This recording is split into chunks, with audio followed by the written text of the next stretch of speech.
Welcome to episode 452. What does it really mean to live an authentic life? I'm exploring how Ayurveda helps us peel back the layers of conditioning, expectations, and imbalance to reconnect with our true nature. We'll discuss why healing comes before clarity, how understanding your constitution can transform the way you live, and why authenticity is less about becoming someone new and more about remembering who you have always been.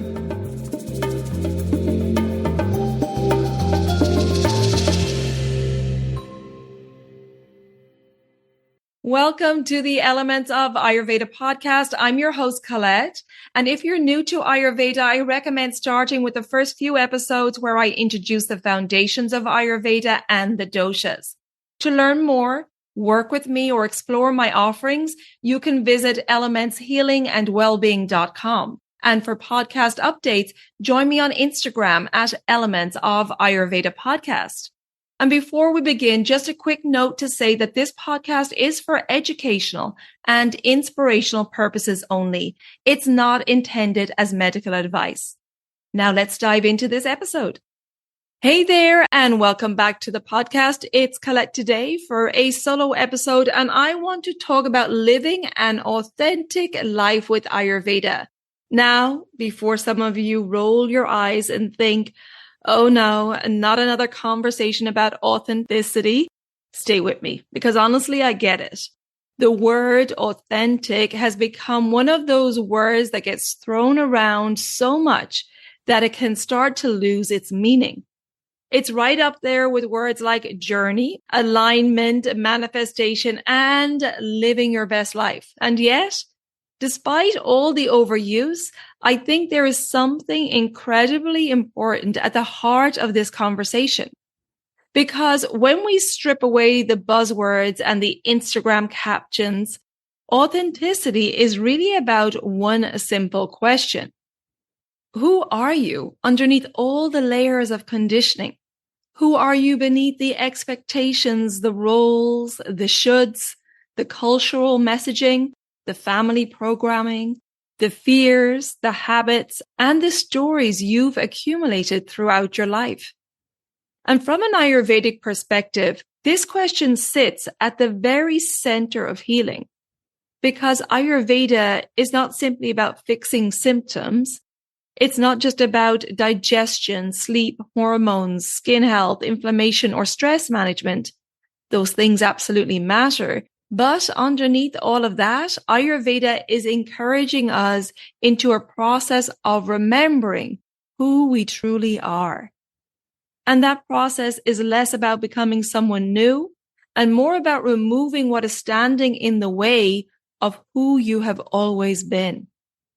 There is another word that often gets eye rolls, journey, and yet I cannot think of a better word for what Ayurveda offers, because becoming more authentic doesn't happen overnight. There isn't a checklist or certification. There isn't a point where you suddenly arrive and declare, I am now fully authentic. Instead, it's a gradual unfolding, a process of awareness, layer by layer. You begin noticing the habits that are not really yours. You start questioning beliefs you have inherited. You become aware of the ways you have adapted yourself to fit into environments, relationships, careers, or expectations. And slowly, something begins to emerge. A truer version of yourself. Ayurveda recognizes that each person enters this world with a unique blueprint, a unique constitution, a combination of the energies of Vata, Pitta, and Kapha. This is known as your Prakriti, your constitutional nature, which is determined at conception. You receive this unique ratio of energies from your parents.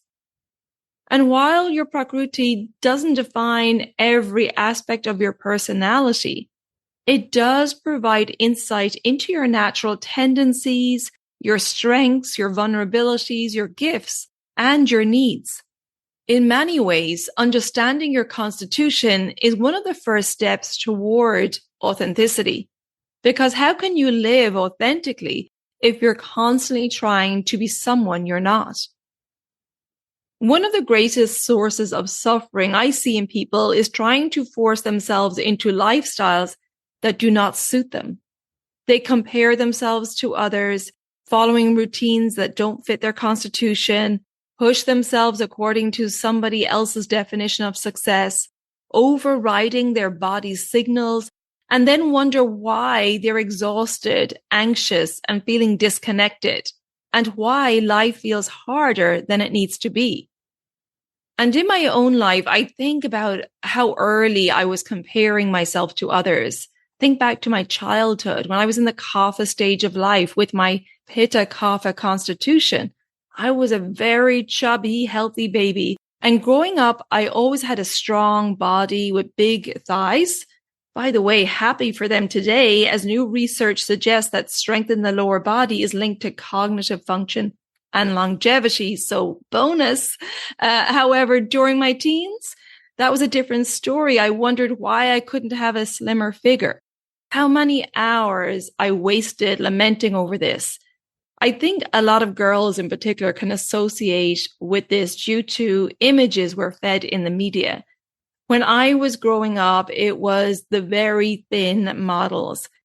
If only I had learned about my unique constitution earlier in life and had the understanding that as a Pitta Kapha constitution, I would never have the thin model figure I wanted as a teenager. But my unique constitution offered so many other valuable gifts. When we're continually moving against our nature, it requires enormous energy. It's like swimming upstream every single day. Eventually, that effort catches up with us. And this is where Ayurveda offers such great wisdom. Instead of trying to become like everyone else, Ayurveda encourages us to ask, who are you? What does balance look like for you? What does nourishment look like for you? What kind of lifestyle supports your unique constitution? And these questions can lead to very different outcomes. One of the challenges with living authentically is that it's difficult to hear your inner wisdom when you're struggling just to get through the day. If you're dealing with chronic fatigue, anxiety, digestive issues, pain in the body, brain fog, poor sleep, congestion, low mood, hormonal imbalances, or persistent stress, much of your energy gets redirected towards survival. Your system is simply trying to function, trying to make it through another day, and that's understandable. When you're overwhelmed by symptoms, self-discovery is not usually your top priority. Relief is. This is one reason Ayurveda places such importance on restoring balance. Not because balance is the final destination, but because balance creates the conditions for awareness. Think about it. When you're constantly battling discomfort, how much energy is left for self-reflection? How much space is available for intuition? How much clarity is available for deeper questions about purpose, values, or direction? Not much. The body and mind are asking for support first. And once balance begins to return, you start having access to more energy, more clarity, resilience, more awareness. And awareness is where transformation begins. In Ayurveda, awareness is one of our greatest tools because we cannot change what we can't see. As awareness develops, we begin noticing patterns. We notice what energizes us, what drains us, what creates peace, and what creates agitation. We notice the relationships that nourish us, the environments that support us, the habits that move us toward health, and the habits that move us away from it. One of the most powerful shifts I see in clients is when they stop outsourcing their wisdom, when they stop looking for someone else to tell them exactly how to live, and instead, they begin developing trust in their own observations. They learn to listen, notice, feel, and respond. That is where true empowerment begins. At this point, some people start feeling overwhelmed because they think, great, now I need to add another list of things to my already busy life. But here's the thing. Ayurveda is not about creating a longer to-do list. It's about creating a way of living. The daily practices we talk about, the dinacharya in Ayurveda, are not meant to become another source of pressure. They're meant to become part of the rhythm of your life. A few moments of stillness in the morning, eating at regular times, getting to bed earlier, spending time in nature, moving your body appropriately for your unique constitution, creating space between stimulation and response. These practices may seem simple, but repeated consistently, they create profound change. Over time, they stop feeling like practices, and they simply become how you live. You don't have to force them. You don't have to constantly think about them. They're integrated. They're on autopilot. And when these supportive habits become part of your lifestyle, they free up enormous amounts of energy. Energy that was previously spent managing symptoms, spent fighting against your body.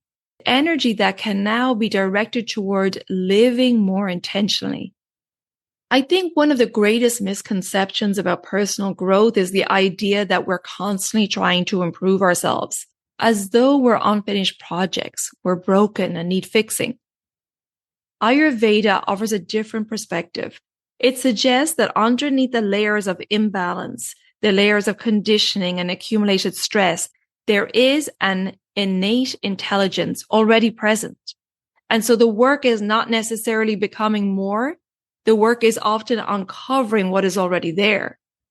And it reminds me of a Michelangelo quote, where Michelangelo said, "The sculpture is already complete within the marble block. Before I start work, it is already there. I just have to chisel away the excess material to uncover it." And that's how I imagine the journey of living an authentic life with Ayurveda. Your true authentic self is already existing, and the journey is to peel back the layers, removing the obstacles, clearing the static, and creating enough balance and awareness to hear your own truth. And that process continues throughout life. There are always new layers to discover, new insights to uncover, new opportunities to deepen self-understanding, which brings us back to that word, authenticity. Perhaps authenticity isn't about expressing every thought that enters your mind. It's not about crafting the perfect identity. It's simply about living in a way that feels increasingly aligned with who you truly are. Listening to your body, honoring your true nature, trusting your inner wisdom, and having the courage to let that guide your choices. If there's one thing I hope you take away from today's episode, it's this. Living authentically is not something you achieve. It's something you practice. It's a continual process of awareness, a gradual stripping away of the layers that are not truly you. And Ayurveda provides a beautiful framework for that process by understanding your unique constitution, restoring balance, living in tune with natural rhythms, cultivating awareness, and creating sustainable daily practices. With this strong foundation, you begin building a life that reflects your true nature rather than society's expectations. If this episode resonated with you, I'd love to hear your thoughts in the Elements of Ayurveda podcast community or on my social media pages. On Instagram, it's Elements of Ayurveda Podcast, and on Facebook, it's Elements Healing and Wellbeing. And tell me, what part of your life currently feels most aligned, and what part feels like you're performing rather than living? If you would like support in understanding your unique constitution and bringing your body and mind back into balance, or an Ayurvedic roadmap to living an authentic life, I'd be happy to support you. Check out my online offerings on my website, elementshealingandwellbeing.com. And if you have questions before booking, take advantage of my free 15-minute services inquiry call. We can hop on Zoom and discuss which of my services best suits your needs. Don't forget to follow or subscribe to the podcast so the new episodes automatically download for you. And if you'd like to leave a rating and review, if you feel like you're getting benefit from this podcast, I would deeply appreciate it. Until next time, take good care of yourself, be well, and bye for now. Slán go fóill.